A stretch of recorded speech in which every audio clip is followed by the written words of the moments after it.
The top stories. The Prime Minister says no verdict yet on job losses. Special needs students to get a state-of-the-art school. And Haiti and Guyana are again ranked the most corrupt countries in the Caribbean.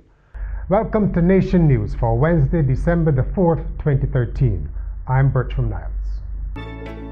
You want your loved ones around to celebrate, especially those living far. And with Digicel Top-Up, Dad can help you bring life to the party and be part of the celebration. Ask him to send you Digicel Minutes. Receive free instant additional credit. Stay connected here and there. Ask your family abroad to send Digicel Minutes today. Prime Minister Frundle Stewart says Cabinet has made no decision on public sector layoffs, though discussions on the issue are taking place.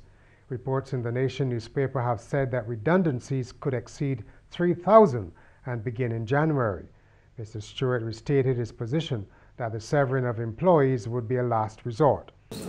I am not in a position to say that there will be layoffs or that there will not be layoffs, because the Cabinet has not taken any decision on that issue. We still practice Cabinet government, and Cabinet has to take those decisions.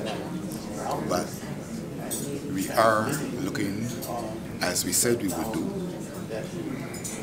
at how the program is unfolding, the 19-month program upon which we are embarked, and whatever action we need to take to ensure that Barbados remains stable and economically viable, we will take.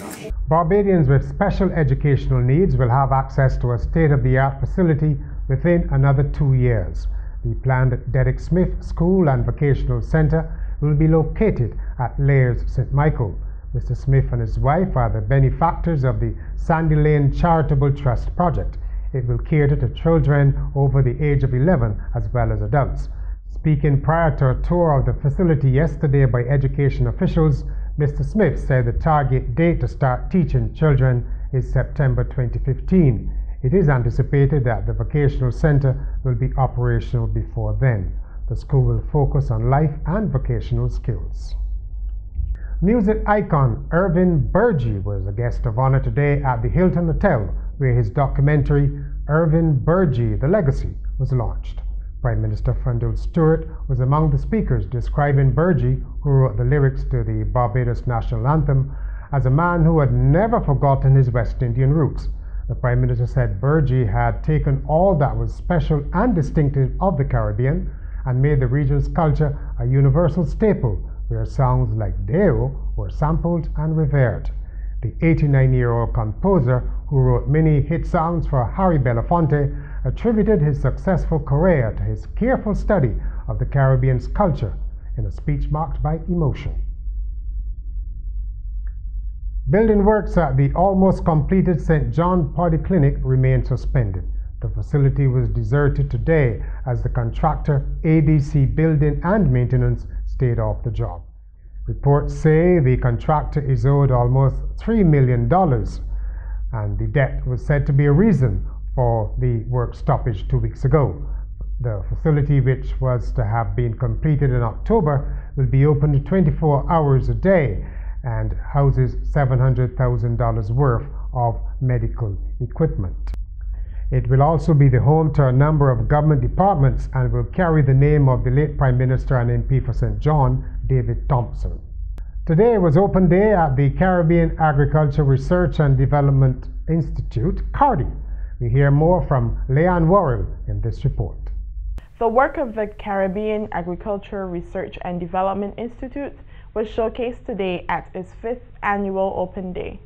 Barbados representative Dr. Cyril Roberts spoke to the new technologies being used with pepper, cassava, and sweet potato production. The all-day event also saw a walkthrough of the Graham Hall Christchurch compound. The Caribbean news now. Haiti and Guyana have once again been ranked the most corrupt countries in the region.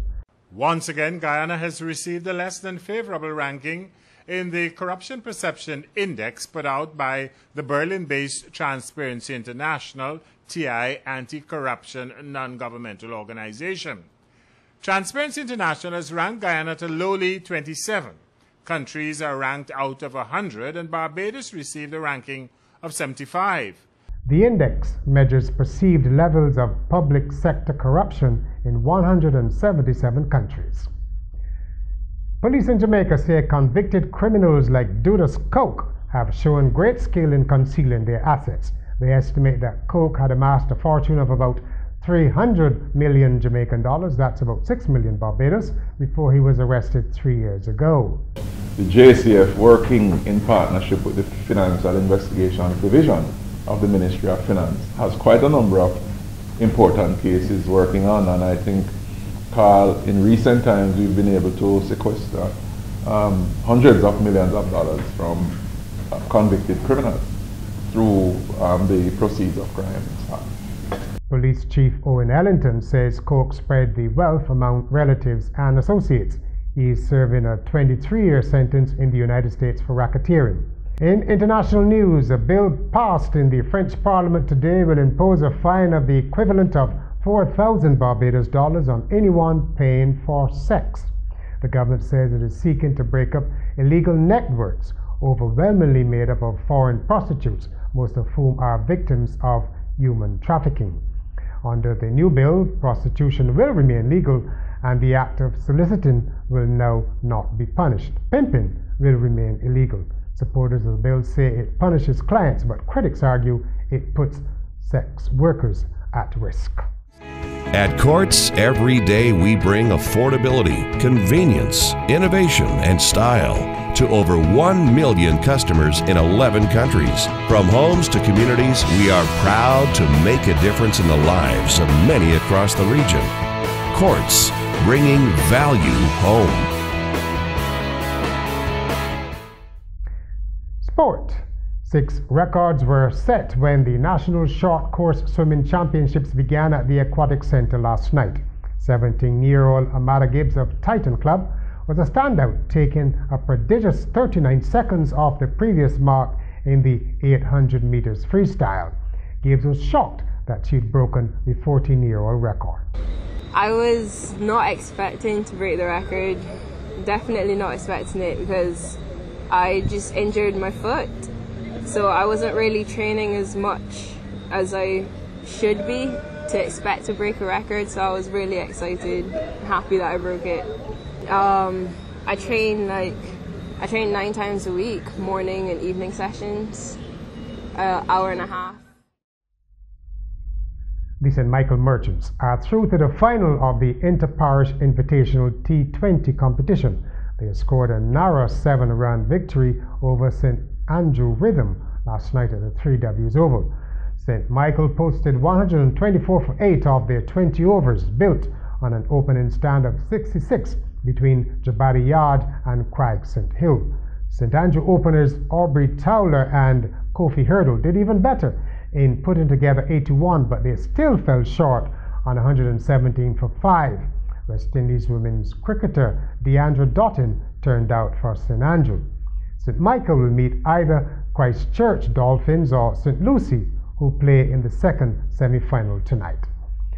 In football, Carlos Lovell scored a first-half brace as St. Michael Southeast stand the 2-time champions City of Bridgetown to reach the final of the David Thompson constituency competition.